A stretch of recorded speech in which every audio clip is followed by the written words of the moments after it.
Assalamualaikum warahmatullahi wabarakatuh. Perkenalkan, nama saya Al-Imam Fadil Muzaki dari Prodi Sejarah Peradaban Islam kelas F dengan NIM 5301020000186. Di sini saya akan mempresentasikan hasil kerja saya untuk memenuhi tugas UTS pelajaran atau makul sejarah peradaban Islam klasik. Pengertian Khulafaur Rasyidin.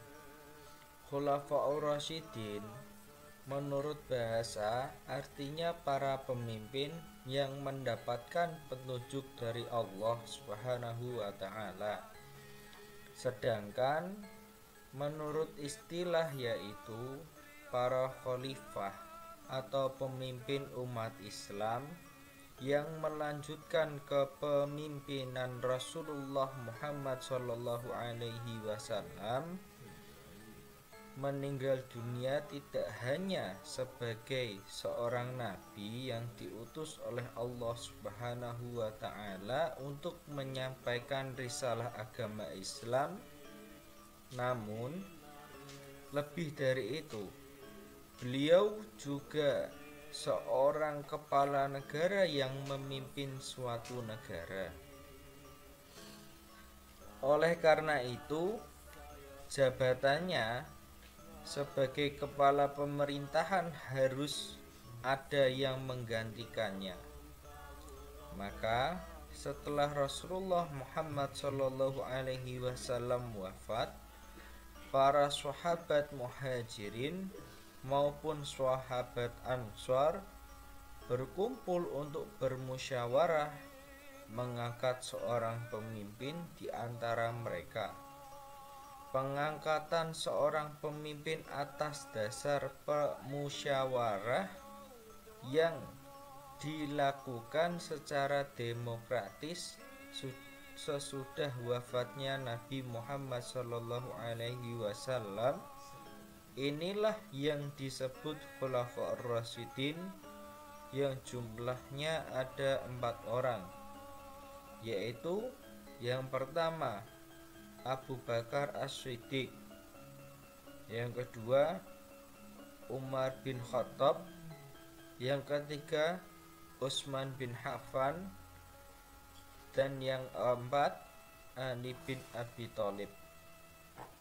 Sesudah Ali bin Abi Thalib, para pemimpin umat Islam atau khalifah tidak termasuk Khulafaur Rasyidin karena mereka merubah sistem dari pemilihan secara demokratis menjadi kerajaan, yaitu kepemimpinan didasarkan atas dasar keturunan seperti halnya dalam sistem kerajaan.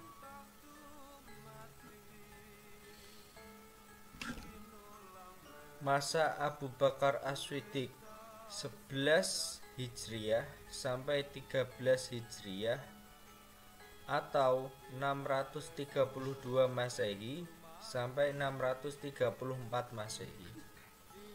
Khalifah pertama sesudah wafatnya Nabi Muhammad SAW adalah Abu Bakar As-Siddiq. Nama aslinya adalah Abdullah bin Abi Ghuffah, dipanggil Abu Bakar, yang artinya adalah ayah dari seorang gadis. Karena memang Abu Bakar mempunyai anak gadis yang bernama Aisyah, yang kemudian menjadi istri Rasulullah Muhammad SAW. Dia tidak termasuk as-sabiqunal awwalun. Dia termasuk as-sabiqunal awwalun, yaitu orang yang mula-mula masuk agama Islam mendapat julukan As-Siddiq karena dialah yang selalu membenarkan apa yang ada pada diri Rasulullah Muhammad SAW. Di antaranya para sahabat Nabi Muhammad SAW, dialah yang tertua dan yang paling dekat hubungannya dengan Nabi Muhammad SAW. Dialah yang menemani Nabi Muhammad SAW saat berhijrah dari Mekah menuju Madinah. Usianya 3 tahun lebih muda usianya 3 tahun lebih muda daripada Nabi. Melihat kedekatan hubungan dengan Nabi tersebut, maka para sahabat, baik sahabat muhajirin atau orang yang ikut hijrah bersama Nabi SAW atau penduduk asli Mekah dan sahabat Ansor yang artinya penolong atau penduduk asli Madinah, semuanya sepakat untuk mengangkat Abu Bakar As-Siddiq sebagai khalifah yang pertama. Pada masa kepemimpinannya, usaha-usaha yang telah dilakukan adalah: 1. Menghadapi para pemberontak yang terdiri atas orang-orang yang murtad, yang artinya keluar dari agama Islam, serta orang-orang yang tidak mau membayar zakat. Yang kedua, menghadapi orang-orang yang mengaku dirinya sebagai nabi atau nabi palsu, seperti Musailamah al-Kadzab, Al-Aswad, Tulaihah, dan Sajjah Tamamiyah. Yang ketiga, mengumpulkan tulisan-tulisan Al-Quran menjadi satu kumpulan, mengingat banyak para sahabat penghafal Al-Quran yang gugur dalam peperangan menghadapi orang-orang murtad. Abu Bakar As-Siddiq hanya memimpin selama 2 tahun, karena pada tahun 13 Hijrah Abu Bakar As-Siddiq meninggal dunia karena sakit yang dideritanya dalam usia 63 tahun dan dikubur di samping makam Rasulullah Muhammad SAW.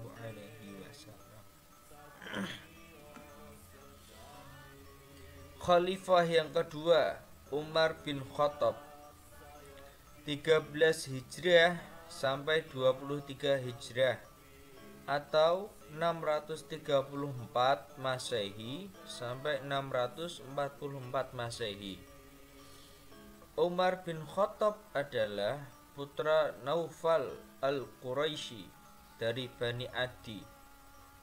Sebelum Islam, suku Bani Adi terkenal sebagai suku yang terpandang mulia, megah, dan berkedudukan tinggi. Masuk Islam pada tahun ke-6 dari kenabian, berwatak keras dan pemberani, tapi juga lemah lembut, sering menyamar sebagai rakyat jelata. Usaha-usaha Khalifah Umar bin Khattab antara lain: yang pertama, pembagian wilayah kekuasaan.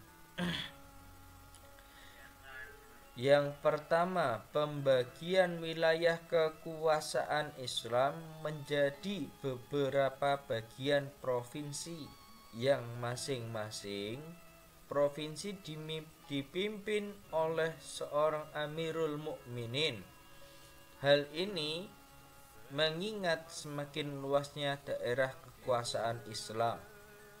Yang kedua, pembentukan dewan-dewan pemerintahan seperti Dewan Perbendaharaan Negara atau Baitul Mal, Dewan Peradilan atau Qadil Qudah, dan Dewan Pertahanan dan sebagainya. Penetapan tahun hijrah yang dimulai penanggalannya dari hijrah Nabi Muhammad SAW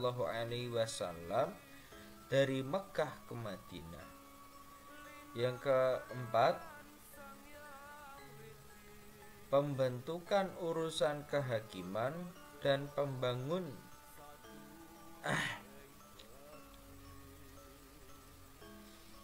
Yang ketiga, penetapan tahun hijriah yang dimulai penanggalannya dari hijrah Nabi Muhammad SAW dari Makkah ke Madinah. Yang keempat, pembentukan urusan kehakiman dan pembangunan Masjidil Haram, Masjid Nabawi, Masjidil Aqsa, dan lain-lain. Yang kelima, memperluas daerah kekuasaan Islam dan penyebaran agama Islam ke beberapa daerah seperti Damaskus, Mesir, Babilonia, dan beberapa bekas jajahan Romawi Timur. Melihat keberhasilan Umar bin Khattab, banyak musuh dari negara lain hendak membunuh khalifah. Maka seorang tahanan perang Nahrawan yang bernama Fairuz Abu Lu'lu' dari bangsa Persia dan menjadi hamba atau budak dari Mughirah bin Syu'bah, sakit hati dan dendam kepada khalifah atas hancurnya kekaisaran Persia. Maka pada suatu hari, tepatnya pada tahun 23 Hijrah, Khalifah Umar bin Khattab meninggal dunia karena dibunuh oleh Abu Lu'lu'. Khalifah yang ketiga yaitu Utsman bin Affan, 23 Hijriah sampai 35 Hijriah atau 644 Masehi sampai 656 Masehi. Utsman bin Affan adalah putra Abdussyam bin Abdul Manaf, lahir pada tahun ke-5 Miladiyah di Makkah. Dia merupakan bangsaan Quraisy yang sangat kaya raya, namun sangat dermawan. Oleh Rasulullah SAW diberi gelar Zunnurain, yang artinya orang yang mempunyai dua cahaya. Hal ini disebabkan karena Utsman bin